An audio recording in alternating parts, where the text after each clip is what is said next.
ભાજપના નેતાઓ અને અધિકારીઓ પણ હપ્તા ખાય છે, જેના કારણે આખી જનતા પીડાઈ રહી છે. વાપીની જનતાને લઈને બહુ ચિંતા થાય છે. અહીંયા ખરેખર સારું શ્વાસ નથી મળતું. રાત્રે 12 વાગ્યા પછી જે કંપનીઓ છે એ બેફામપણે એર પોલ્યુશન કરે છે, પાણી પોલ્યુશન કરે છે. કંપનીઓ છે એ પોતાની જ ત્યાં અંદર બોર કરી અને પાણી દમણગંગામાં નાખે છે. વર્ષોની સમસ્યાઓ છે, પણ ભાજપના નેતાઓ મેં સાંભળ્યું છે હપ્તા ખાય છે.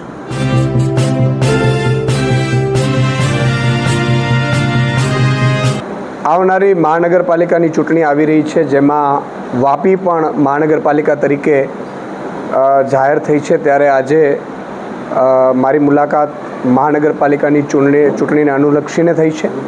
આજે અમે કાર્યકર્તાઓ સાથે, અમારા હોદ્દેદારો સાથે મિટિંગ કરી છે અને આગામી ચૂંટણીમાં કઈ રીતે ઉતરવું, રણનીતિ કરવી અને આગામી 15 દિવસ પછી અમારી ઉમેદવાર સિલેક્શન કમિટી પણ ડિક્લેર થશે અને એ પણ અહીંયા મુલાકાત લઈને ઉમેદવારોની સિલેક્શનની પ્રોસેસ પણ કરશે. તમે જુઓ, ઘણા વર્ષોથી લગભગ 3 ટર્મથી વધુથી ભાજપનું શાસન છે મહાનગરપાલિકામાં, એટલે નગરપાલિકા જ હતી. તમે જો 30 વર્ષથી ગુજરાતમાં શાસન છે, 11 વર્ષથી કેન્દ્રમાં શાસન છે, ટ્રિપલ એન્જિન કહો કે ચોપલ એન્જિન કહો, પરંતુ આ એન્જિન સંપૂર્ણપણે ખાડે ગયું છે ને ડીઝલ ડબલ ઉપાડે છે. એટલે પ્રજામાંથી ચૂસવાનું કામ અત્યારે ભાજપવાળા કરી રહ્યા છે. વાપીમાં અત્યારે ટેન્કર માફિયાઓના કારણે પાણીની સમસ્યા ત્યાંની ત્યાં છે. પાણી નથી મળી રહ્યું સાહેબ. આટલા વર્ષના શાસન બાદ શુદ્ધ પાણી ન મળી રહે તો ભાજપને શું ઘાસ કાપવા માટે લોકો મત આપે?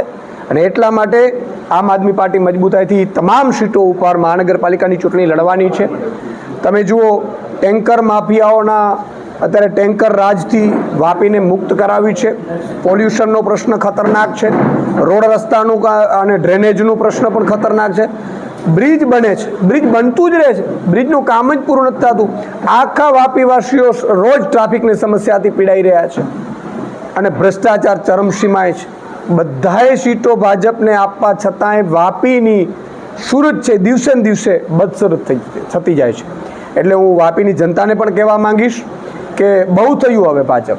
ભલે આપણે ભાજપના કાર્યકર્તા પણ હોઈએ, પણ જો આ જ ભાજપ આપણા 700 કરોડના બજેટને એના ઘર ભેગું કરતી હોય ને તમને ને મને મરવા માટે છોડી દેતી હોય, સારું પાણી પણ શુદ્ધ ન આપી શકતી હોય, સારી હવા પણ ન આપી શકતી હોય, તો આ ભાજપને મત આપીને આપણે આપણા બાળકોનું ભવિષ્ય પણ ખતરામાં નથી મૂકવું, આપણું હેલ્થનું પણ ભવિષ્ય ખતરામાં નથી મૂકવું અને સાથે સાથે આપણું જમીર પણ ભાજપને ડર તો લાગવો જોઈએ કે આ પ્રજા હવે જો કામ નહીં કરીએ તો મત નહીં આપે. જમીર પણ આપણે ખતરામાં નથી મૂકવું. એટલે આગામી સમયમાં આમ આદમી પાર્ટી મજબૂતાથી ચૂંટણી લડશે. અમારા તમામ આગેવાનો, પદાધિકારીઓ સાથે પણ આજે અમે મિટિંગ કરી છે, હોદ્દેદારો સાથે પણ મિટિંગ કરી છે અને આગામી સમયમાં વાપીના એક સોસાયટીમાં આમ આદમી પાર્ટીના કાર્યકર્તાઓ મિટિંગો કરશે, મોહલ્લા મિટિંગો કરશે, ડોર ટુ ડોર કરશે, લોકોના પ્રશ્નો સાંભળશે, સાઇન કેમ્પેન કરશે અને એક એવી પાર્ટી છે આમ આદમી પાર્ટી જે લોકોના ઘરે જઈને પૂછશે કે તમારી પ્રશ્ન શું છે અને મહાનગરપાલિકામાં તમે શું ઈચ્છો છો કે આમ આદમી પાર્ટીની મહાનગરપાલિકા બને તો તમારે શું સમસ્યા છે જેનો અમે ઉકેલ કરીએ. એટલે પહેલી એવી પાર્ટી છે જે લોકોને પૂછવા નીકળશે અને એની ઉપરથી અમે એનો સંકલ્પ પત્ર, ગેરંટી કાર્ડ બનાવીશું. બીજું કે વલસાડ જિલ્લો જે છે એ સંઘ પ્રદેશ દમણ અને દાદરા નગર હવેલીને અડીને છે ને અહીં બેફામ દારૂ આવે છે. ગુજરાતમાં દારૂબંધી લાગે છે ખરી તમને? ગુજરાતમાં દારૂબંધી તો બિલકુલ નથી, પણ દારૂના વ્યવસાયથી ભાજપના નેતાઓ અને કેટલાક અધિકારીઓ માલામાલ થાય છે, એના માટેની આ દારૂબંધી છે. તમે જુઓ, દમણ, દાદરા નગર હવેલીની બોર્ડર તો અહીંયા છે, દીવની બોર્ડર છે, મધ્યપ્રદેશ રાજસ્થાનની બોર્ડર છે, પણ આખા ગુજરાતમાં હોમ ડિલિવરી થાય છે. દૂધ કદાચ તમારે લેવા જવું પડશે, પણ દારૂની ડિલિવરી થઈ જશે અને દરેક જગ્યા ઉપર થઈ જશે ને 10 મિનિટમાં દારૂ મળે છે. અને દારૂથી પણ વધારે ખતરનાક અત્યારે ડ્રગ્સ. ભાજપના નેતાઓને મારી વિનંતી છે કે ગુજરાતની પ્રજા, જે મધ્યમ વર્ગની પ્રજા છે, જે અપર મિડલ ક્લાસ ને મિડલ ક્લાસ છે, એમણે તમને મત આપ્યા છે, પણ તમે એમના દીકરાને ડ્રગ્સ અને દારૂમાં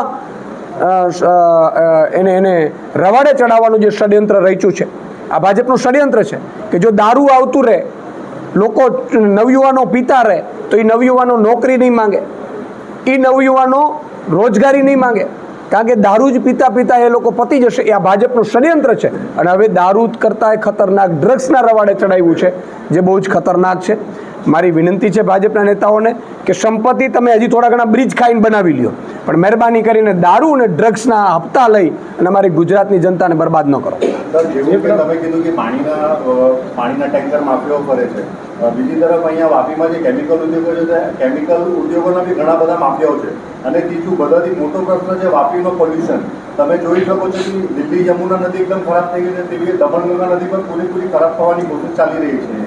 તો તે વસ્તુ માટે તમે શું કરશો? મને વાપીની જનતાને લઈને બહુ ચિંતા થાય છે. અહીંયા ખરેખર સારું શ્વાસ નથી મળતું. રાત્રે 12 વાગ્યા પછી જે કંપનીઓ છે એ બેફામપણે એર પોલ્યુશન કરે છે, પાણી પોલ્યુશન કરે છે. કંપનીઓ છે એ પોતાની જ ત્યાં અંદર બોર કરી અને પાણી દમણગંગામાં નાખે છે. વર્ષોની સમસ્યાઓ છે, પણ ભાજપના નેતાઓ મેં સાંભળ્યું છે હપ્તા ખાય છે. ભાજપના નેતાઓ અને અધિકારીઓ પણ હપ્તા ખાય છે, જેના કારણે આખી જનતા પીડાઈ રહી છે. આજે વાપીમાં લોકોનું સ્વાસ્થ્ય છે એ ખાડે ગયું છે. લોકોને સ્વાસ્થ્યને ખૂબ તકલીફો પડી રહી છે. એટલે હું ખૂબ ચિંતિત છું અને આશા રાખીએ કે 2 વર્ષમાં જ આ ભાજપ વિદાય લે અને આ વાપીને પાછું દમણગંગા નદી હોય કે વાપીને પોલ્યુશન હોય, કેમિકલ માફિયા હોય કે પોલ્યુશનના માફિયા હોય, આ બધાથી આ વાપીને અને ગુજરાતને મુક્ત કરાવીએ એવી આમ આદમી પાર્ટીને ઈશ્વર અને વાપીની જનતા શક્તિ આપે.